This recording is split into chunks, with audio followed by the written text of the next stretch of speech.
At 1:15, I was sweating.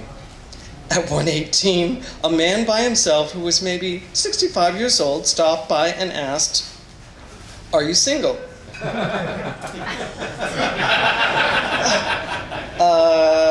No. The man started to leave. Wait, yes, I am single. He looked at the poster and then at me and asked, "Is that you?" And I looked at him like he was nuts. Yes. "And you wrote this book?" "Yes, I did." He picked up a copy and thumbed through it. "Is it good?" Well, what does he mean, is it good? No, it's awful. Of course it's freaking good. I think you would enjoy it, sir. He looked at the back cover and read some of the quotes. "Will you have a drink with me while we're on the cruise? Will you buy my book?" He looked at me and pondered the question, "If you have a drink with me." I girded my loins. "I get off at 3. "Champagne bar, deck 6 at 3:15, he asked. I swallowed hard. "It's a date." He bought the book, and I was a whore. At 1:35, Quinn arrived. "Where the hell have you been?" I whispered to him. "You told me to come at 1:30. I pointed to my watch, and look at it. It's 1:35. "What's wrong with you?" "I sold one book. I sold one freaking book, and it's to prostitute myself to make a... What's wrong?" "Get in line." Quinn looked around. "Get in what line?" I was panicking. "Quinn, make a line." "Well, how can one person be in line?" Quinn stood tall and to the side of the table. I pointed to the stack of books and said, "And buy a copy." He put his hands in his pockets and he said, "I don't have any money on me." I said, "Here's a 20. I slipped him the bill. "Now walk around the lounge and come back and be animated and buy a damn book." "But I'm supposed to be in line." Oh. Petra, Harry, and Mother exited the elevator together and walked over proudly. "How's it going, Mr. Bestseller?" Mother asked. "Get in line," Quinn whispered, said out of the corner of his mouth. I begged them, "Everybody, please, just pretend to buy a book." One by one, each of them came up to me and shook my hand. I grabbed a book and pretended to autograph it, and then I thanked them, and like herded sheep, they huddled at the end of my table, not knowing what to do next. "Now go away," I said. So they all started to leave as a group. "But come back." They all started to come back. "No, not now. Come back and get in line again in about 5 minutes."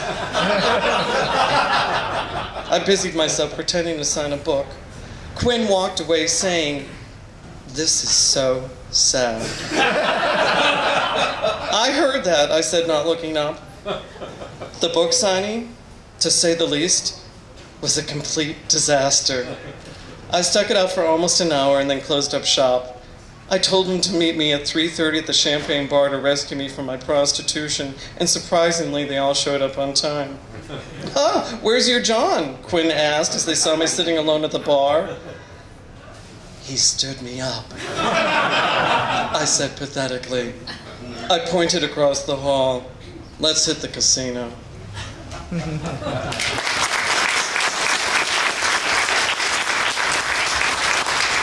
Before we do a question and answer, I would like to say that I'm dedicating this book to all the full-grown and ripened fruit out there who are a little bit mushy and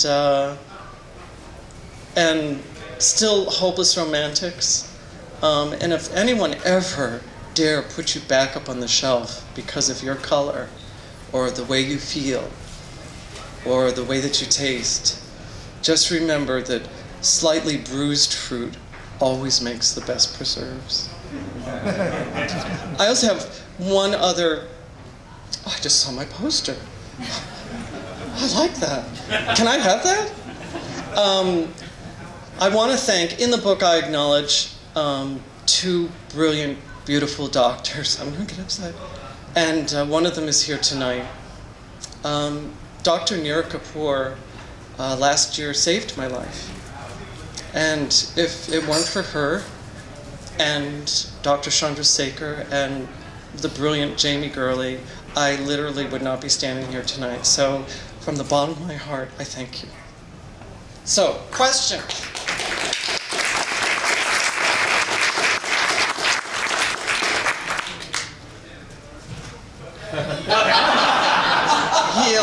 Gila Paldi. You've known me for 30 years. It's fiction. I'm everybody. You want to know something? I think I'm more Mrs. J. I think I'm more Quinn. I think I'm more Dr. Magda Tunick or Emily May, the dog, who Curtis does continue to adopt and take care of. They're all a part of me. So much of it is really just kind of made up in my brain. Gila. Another question? Michelle Churchill. Honey, I want to know if there's going to be more fruit on the trees. She wants to know if there's going to be more fruit on the tree. You mean a third book? Another book. If it takes me a long time to write it, I'm going to have to call it dried fruit. If more success comes my way, maybe I'll call it star fruit. But knowing Curtis Jenkins as well as I do, I'll probably call it fruit on the bottom. That's